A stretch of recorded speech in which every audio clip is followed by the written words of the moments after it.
Bien, bienvenidos al curso de física. Vamos a continuar con el tema de vectores y la serie de ejercicios.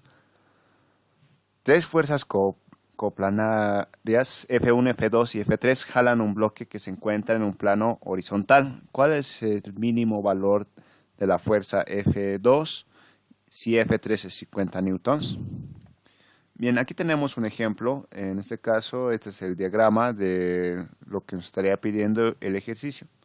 Son tres fuerzas, F1, F2 y F3, ¿ya? Y nos da los ángulos determinados, pero nos da también los valores, en este caso, de F3, ¿no? Bien, para esto podemos asumir en nuestro diagrama que el bloque está estático, por lo tanto, la sumatoria de los vectores en el eje es 0, ¿no? Esta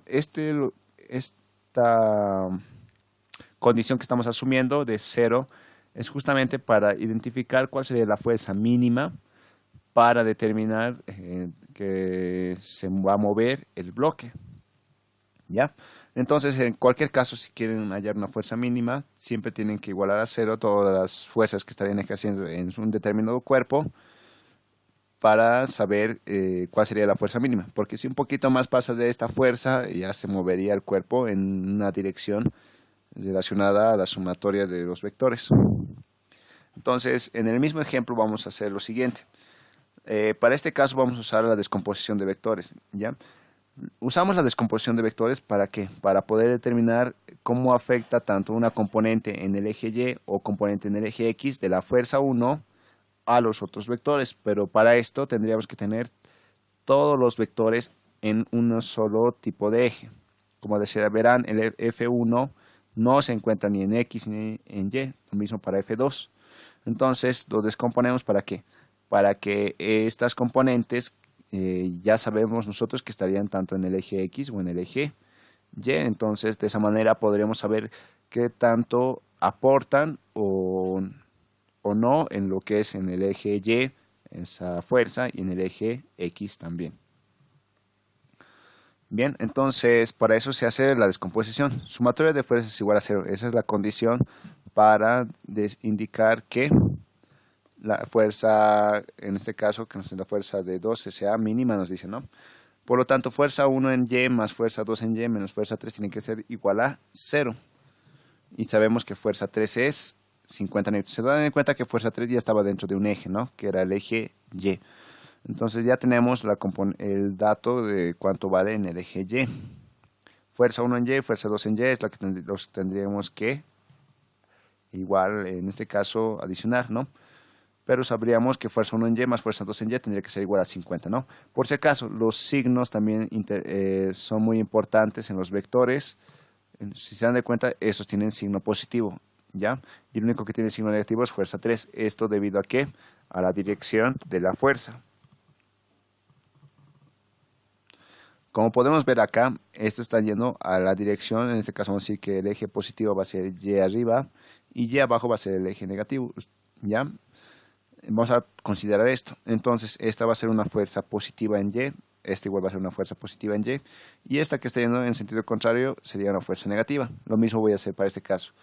En el eje X positivo va a ser hacia la derecha y el eje X negativo hacia la izquierda.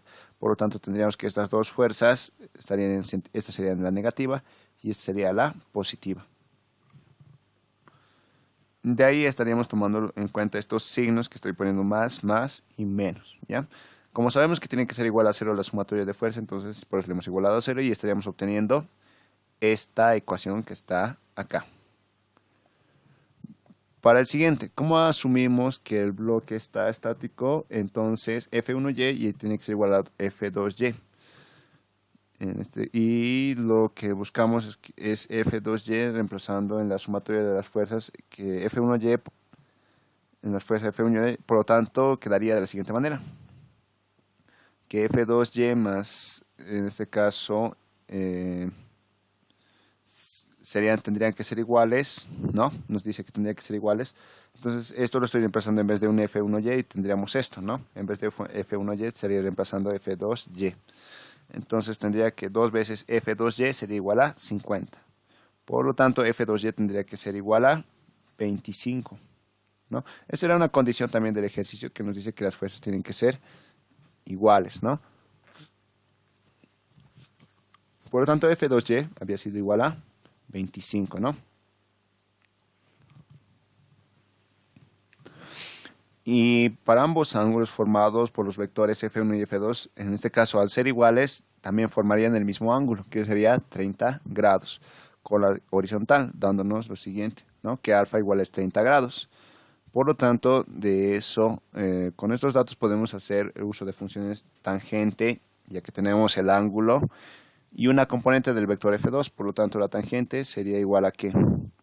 Tangente de 30 grados es equivalente a decir al cateto, en este caso opuesto, sobre el cateto adyacente. Por lo tanto, F2 en X despejando voy a tener que va a ser 25 sobre tangente de 30. Reemplazando estos datos me estaría quedando que F2X es 75 sobre raíz de 3. Teniendo todas las componentes ahora, nos toca determinar el vector F2 haciendo uso de la teoría del teorema de Pitágoras, ¿no? El teorema de Pitágoras, ¿para qué nos sirve? Para hallar el módulo en este caso. Voy a hallar el módulo de F2, que nos dice que las componentes, en este caso la componente en X al cuadrado más la componente de Y al cuadrado, todos esos elevados al cuadrado, bueno, todos esos componentes elevados al cuadrado, en raíz nos estaría dando el valor de F2, el módulo, ¿no? Por lo tanto, el F2, reemplazando los datos, tendríamos que sería 75 al cuadrado igual a 5.625, raíz de 3 al cuadrado, se elimina la raíz con el cuadrado y tendremos 25 al cuadrado, que es igual a 625. De aquí estaríamos obteniendo que la suma de esto nos estaría quedando raíz de 25.000, digo de 2.500, ¿no? Y por lo tanto de acá estaríamos obteniendo, simplemente separando un poquito lo que es haciendo algunos procedimientos matemáticos, pero esto se puede hacer directamente, igual a 50 newtons, ¿no? Por lo tanto, este iría a ser el resultado de cuánto debería valer F2, cuánto sería la fuerza mínima que tendría que valer para, en este caso, que el bloque se pueda mover. Entonces sería igual a 50 newtons. Pasamos al siguiente ejercicio. ¿Cuánto debe valer X para que X veces la suma de los vectores Y, menos J y K sea un vector unitario? Determinamos las condiciones en una ecuación. Entonces dice que X tengo que multiplicar por, en ese caso, la suma de los vectores unitarios. Y eso me tiene que dar un vector unitario. Para esto, ahora procedemos a hacer un desarrollo de la ecuación. Vamos a multiplicar X por cada uno de los vectores unitarios. Determinamos el módulo del vector unitario. En este caso, el módulo, y tal y como hemos visto, es la suma de los componentes elevados al cuadrado, ¿no? Y todo esto dentro de una raíz. Eso sería el módulo, en este caso, ¿no? Vector unitario. Entonces, esto sería que raíz de 3 veces X al cuadrado. Por lo tanto, de aquí tendría que es raíz de 3X es igual al módulo del vector unitario. Ahora sabemos que donde el módulo del vector unitario siempre es 1. Por lo tanto, de acá, si despejamos, entonces el módulo de un vector unitario, como les digo, siempre tiene que ser 1. Entonces, de ahí también viene su nombre, ¿no? Tendríamos que X tendría que, despejando, nos quedaría lo siguiente, que X es igual a 1 sobre raíz de 3.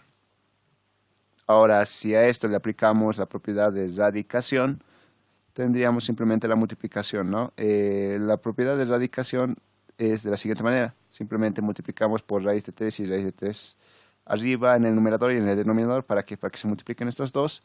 Y como van a ser elevado al cuadrado, se va a eliminar la raíz y tendríamos este resultado de 3. Mientras que arriba simplemente me estaría quedando el radical, ¿no? Por lo tanto, X es equivalente a raíz de 3 sobre 3.